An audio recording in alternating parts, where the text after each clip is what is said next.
Wa ma ataitum mir ribah liyarbu fi amwalin nasi falayarbullah. Ini yang jadi clue pertama apa yang kita baca tadi. Allah katakan apa yang kamu lakukan pada perilaku riba, yang kamu menginginkan dari perilaku riba itu untuk tambah-tambah hartamu. Ingat bahwa tidak ada tambah-tambah hartamu meskipun seolah-olah tambah hartamu itu tidak ada tambah menurut Allah. Jadi kalau kemarin kita sudah membahas apa? Rizki. Rizki itu kalau kita lihat dalam teorinya, cara memperoleh rizki itu ada yang bil iktisab, dengan cara berusaha. Ada yang dengan bighairi iktisab, tanpa berusaha. Jadi kalau kita berusaha, bekerja, mencari rizki, kita dapat rizki. Kemudian ada juga rizki yang tanpa usaha pun datang rizki itu. Contohnya apa? Pemberian. Ada orang datang kepadamu memberi sesuatu, itu rizki. Nah dalam kaitan ini kebanyakan rizki adalah diupayakan. Bil iktisab tadi. Jadi rizki yang kita miliki itu rata-rata atau kebanyakan adalah dari iktisab. Dari mencari kita rizki. Nah apakah itu salah? Tidak salah. Tidak salah. Karena iktisabnya kita itu sesuai dengan makom kita atau derajat kita. Kita punya makom atau derajat, makomnya makom kasab. Yang artinya apa? Segala sesuatu yang kita miliki itu harus diusahakan. Ingin punya mobil, harus berusaha bagaimana mengumpulkan uang untuk beli mobil. Ingin punya rumah, harus berusaha bagaimana mengumpulkan uang untuk beli rumah atau membangun rumah. Nah sehingga kalau kita lihat makom kita ini makom kasab, kita nggak boleh tidak melakukan sesuatu untuk mendapatkan sesuatu. Atau memaksakan diri untuk masuk dalam makom tadrij atau makom fana. Nah makom fana beda, kalau dia menginginkan sesuatu, dia nggak perlu melakukan sesuatu. Karena apa? Kebutuhannya sudah dipenuhi oleh Allah segalanya. Bahkan kalau saat melakukan sesuatu dia berdosa. Ya tugasnya adalah ibadah secara murni. Nih, kalau kita lihat dari sisi bagaimana rizki itu didapat. Nah karena tadi saya katakan bahwa rizki itu merupakan sesuatu yang harus dicari dan diusahakan untuk makom kasab. Dalam kaitan ini upaya untuk mencari rezeki itu ada yang nakal, ada yang tidak nakal. Ada yang sesuai dengan syariat Islam, ada yang tidak sesuai dengan syariat Islam. Yang sesuai dengan syariat Islam adalah manakala dia melakukan usaha berdagang. Maka tidak mengurangi timbangan. Tidak mengoplos sesuatu yang baik dengan atau barang yang baik dengan barang yang tidak baik. Terus tidak mengaku-ngaku. Ini adalah iktisab yang bagus atau mencari uang dengan cara yang baik. Namun ada juga yang justru tidak begitu. Artinya melakukan usaha tapi dengan cara yang tidak baik.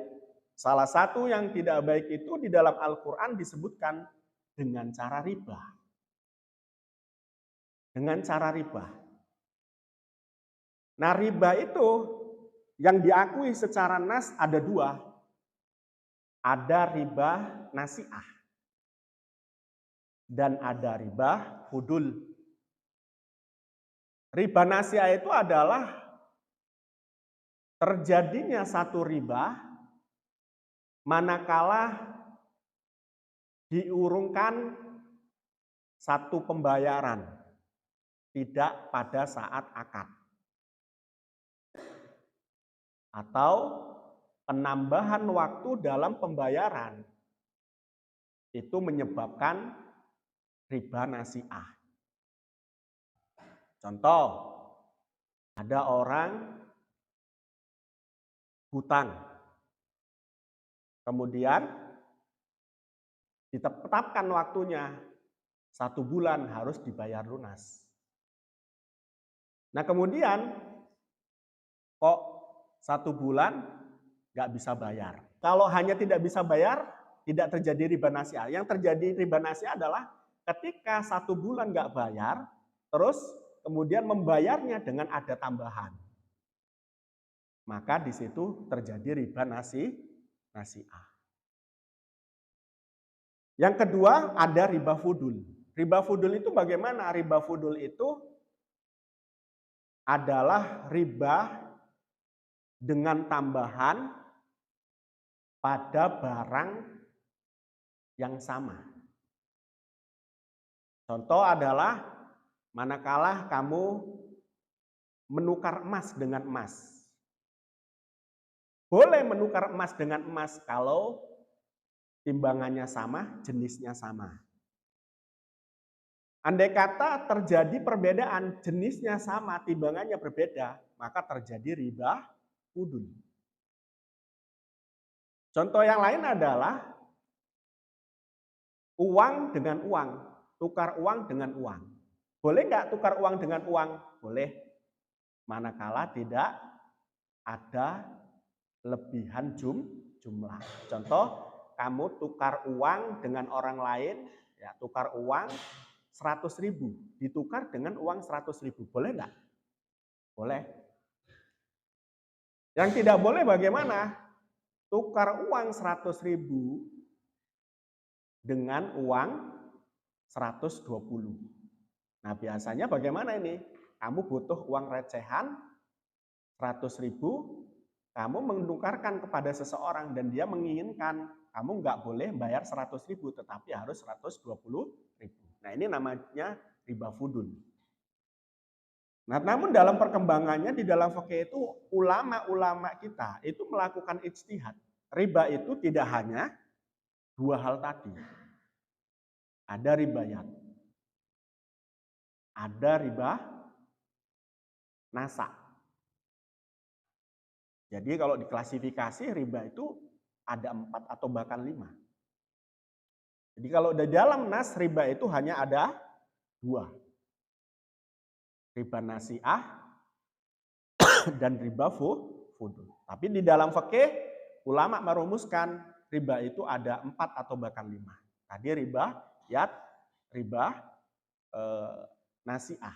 Apa riba nasa atau riba nasiah. Nah, apa yang kita baca tadi? Apa yang kita baca tadi adalah banyak orang yang mengatakan ketika dia melakukan satu upaya, untuk mendapatkan rizki, dengan cara melakukan riba, mereka akan mengira bahwa dengan cara melakukan riba ini, harta mereka akan tambah-tambah. Contohnya tadi tuh, ada orang ngutangin orang, kemudian dengan syarat membayar harus lebih. Dan manakala terjadi terjadi tidak mampu bayar pada waktu yang ditentukan, maka harus membayar jumlah modal yang dihutangkan, terus kemudian membayar bunga dari apa yang tidak bisa dia bayar pada waktunya. Nah ini seolah-olah tambahan-tambahan ini akan menambah harta mereka. Tidak.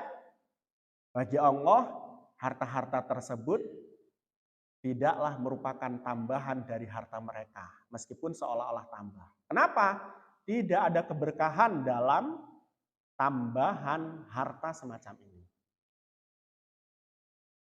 Banyak ada orang melakukan riba, seolah-olah tambah hartanya. Tapi kemudian anaknya nggak jadi anak yang baik. Sekolah nggak lulus-lulus, sekolah kasus tok, sekolah nggak mau belajar. Nah itu kan nggak tambah-tambah rizkinya. Kenapa? Dia harus membiayai anaknya. Dia harus membayar kasus anaknya kalau berantem, kalau melakukan kejahatan, dan lain sebagainya. Nggak tambah-tambah. Ini namanya nggak berkah dan tidak tambah, meskipun seolah-olah tambah. Yang bagus itu bagaimana? Yang bagus itu tidak melakukan riba dalam transaksi muamalah.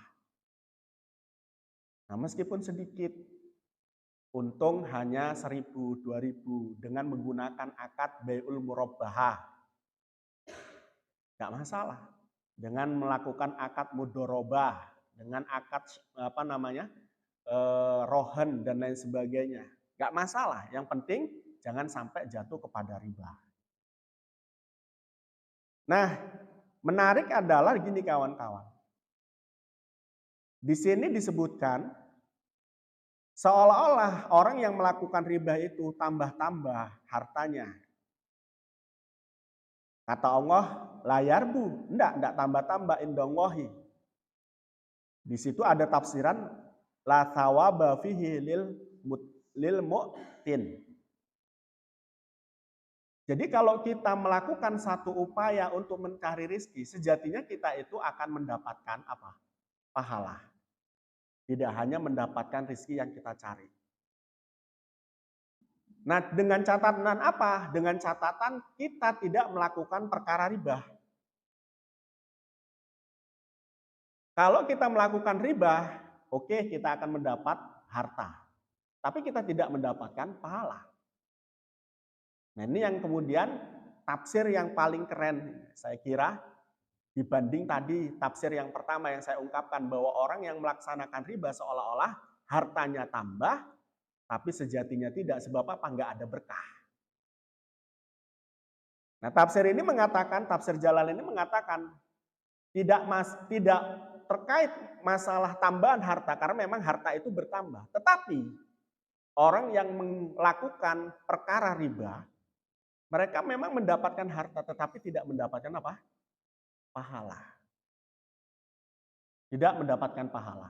Nah, saya kira dua tafsir itu adalah tafsir yang benar. Tidak ada keberkahan dan tidak ada pahala. Ini adalah dua tafsir yang benar. Tinggal kamu menggunakan yang mana.